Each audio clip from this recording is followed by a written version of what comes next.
Hey, I'm GetSome W and I've been an on and off VTuber for the past 5 or 6 years, but from now on I do plan to be more active about streaming and to produce content about Wuthering Waves and potentially other games such as Honkai Star Rail. This is my first time doing a script, so please try not to be too harsh on me. Also, I have not tried editing videos before, so this will just be a straight rundown. I will have a few of my social media platforms linked below in the description if you guys are further interested in what I have to say or will be saying. Go ahead and support my channels. I do have a Lunite subscription giveaway posted on my Twitter. Feel free to follow, like, and repost that and have a chance to win. There is a deadline being May 22nd of this year though, so act quickly. For those who are not aware of what a Lunite subscription is, it's basically equivalent to a Welkin Moon from Genshin Impact.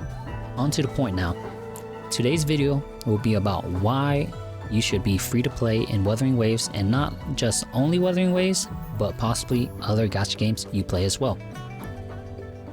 What I will discuss with you should help you tackle some or help you improve on a bit of gaming sense in general. There are 2 points I want to go over with you, one being spinning versus not spinning, and the other is skill issue. First off, we should start with the big why free to play will benefit you. Overall, you enjoyed the game for much longer. Aside from swiping for one copy of characters, swiping in gacha games for dupes will dilute the excitement and the fulfillment of achievement. Essentially, dupes of characters will advance or accelerate how one progresses in the game. The sensation when you get a dupe from free pools versus paid pools is totally different. For example, a free pool of a new character or dupe is almost equivalent to feeling like winning the lottery. As compared to when paying, you definitely won't feel the same because you know you will get the character regardless. Although I'm not saying you shouldn't spend, by all rights you are welcome to spend your hard-earned cash because it is exactly in your power to do so. In the former case that you don't, you will learn how to discipline yourself and not give into impulsive buying, especially if you do not even have the funds for it. We definitely don't want anyone going into depth or ruining their life just because of a gacha game that will have reruns or give free characters away in the future anyways. Some, if not everyone, has felt what buyer's remorse is, especially if you don't even succeed in obtaining the character or weapon you wanted. All in all, we understand though that dupes of characters make the game easier. You start to do more damage, you maybe even get shorter cooldowns, or you start getting new passive or abilities. Essentially, this is a form of power creep. You get stronger from not even playing the game. You won't get to feel, grow, or see a character that you like to play get stronger over time. Most times in life, struggling helps you learn more than things just being served to you on a silver platter. You're basically skipping steps. That leads into our next point, which is skill issue. You have to learn the characters, which characters work best with who, their certain playstyles, how to execute combos, as well as dodge and parry.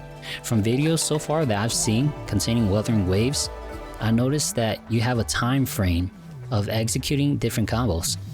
You aren't able to just button mash or have an auto battle feature.